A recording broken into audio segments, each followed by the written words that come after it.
Hi Earth Signs, Gemini, Libra, and Aquarius. Welcome po sa ating channel. At ito inyong Timeless Gabay Tarot Love Reading.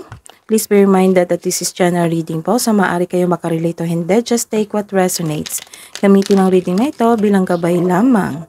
Balik po kayo dito bukas para sa ating daily gabay Tarot Love Reading. Please like, subscribe, and click bell button for notification para po updated po kayo sa daily tarot reading natin. Para po sa gusto magpa-reading, maaari nyo pong makuha ang link. Nasa description box po ito. Message nyo lang po ako sa messenger. Maraming salamat po.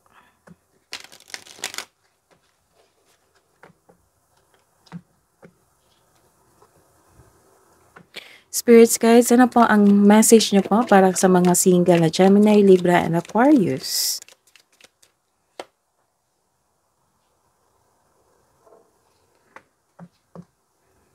Mabigat ang inyong pakiramdam ngayon. And may nangyayari naman. Oo, naulit na pangyayari.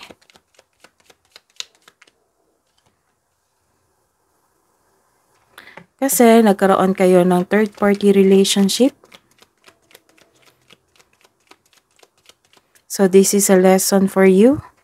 And may moment kayo ngayong araw na ito. Sa mga may relasyon dyan, Gemini, Libra, and Aquarius, mensahe niyo po, Spirits Guide. Nagkaroon ng awareness dito, realization, you are finding out the truth. And nagkaroon ng surprise visit, this is unexpected. And mag-ingat po kasi nagkaroon dito ng anxiety.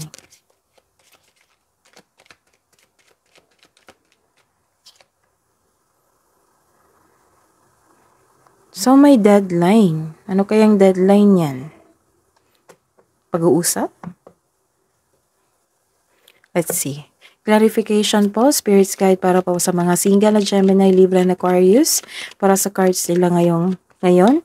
Grief, history, karmic, and today. Clarification of this card.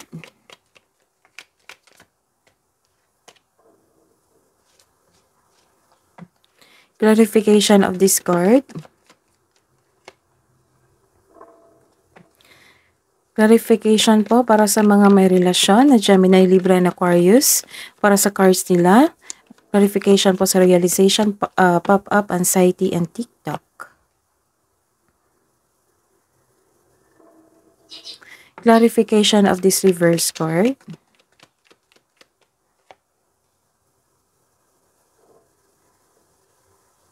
Sa mga single po, ayaw nyo ng commitment ngayon. May ibang maliligaw na friend zone mo.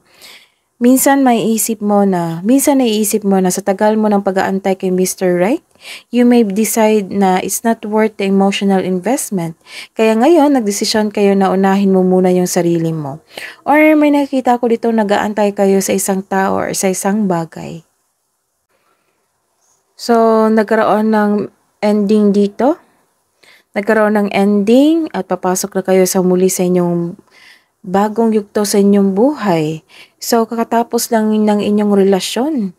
Kasi may naulit na naman na pangyayari. Paulit-ulit na lang na nangyayari. Kaya this is the cause of ito yung dahilan sa inyong paghiwalay na paulit-ulit na pangyayari. Past happened and past happened. Sa mga may relasyon, this is a reverse card. Nagkaroon ng disbalance or hindi pagkakaunawaan dito sa inyong relasyon. Nagkaroon ng conflict or medyo may argument kayo ngayong araw na ito. Nagkaroon din ng unfairness in relationship at sa problema sa kaperahan sa inyong relasyon. Nag-struggle kayo, nag-look back kayo sa past, pero na-realize nyo ito. You're finding out the truth, na-realize nyo ito, pero sa sobrang pag-iisip, nagkaroon na kayo ng anxiety. This is a reverse card again, nagkaroon po kayo ng isang confusion sa isang sitwasyon, confusion sa isang tao. This card sent you a warning na control yourself, baka nagkaroon ng isang pagkakaroon ng obsess sa isang bagay o sa isang tao. It might be your partner nagiging obsessive na. Hidden truth, anong iniisip mo, anong iniisip niya? Para po sa mga single, I love you. And I'm starting to understand our connection. And sa mga may relasyon, I replay our conversation over and over, and I regret lying to you. Love advice po para sa mga single, Gemini, Libra, and Aquarius. Be courage. Finding out the truth and finding out the truth. And magkakaroon kayo ng self-care sa araw na ito. Magkakaroon kayo ng self-care. Love advice po para sa mga may relasyon.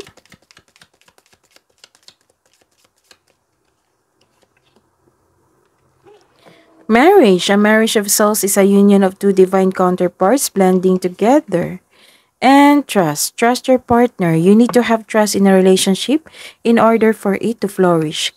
Love advice po para sa mga single. Magkakaroon talaga kayo ng secret admirer dito. I love you. I'm starting to understand our connection. Someone has deeper feelings for you than they are letting on. Sa mga may relasyon, trust and have faith that all will work out for the best. That is your reading, Gemini, Libra, and Aquarius. Balik po kayo dito bukas. Please like, subscribe, and click bell button for notification para updated po kayo sa daily tarot reading natin. Maraming salamat po.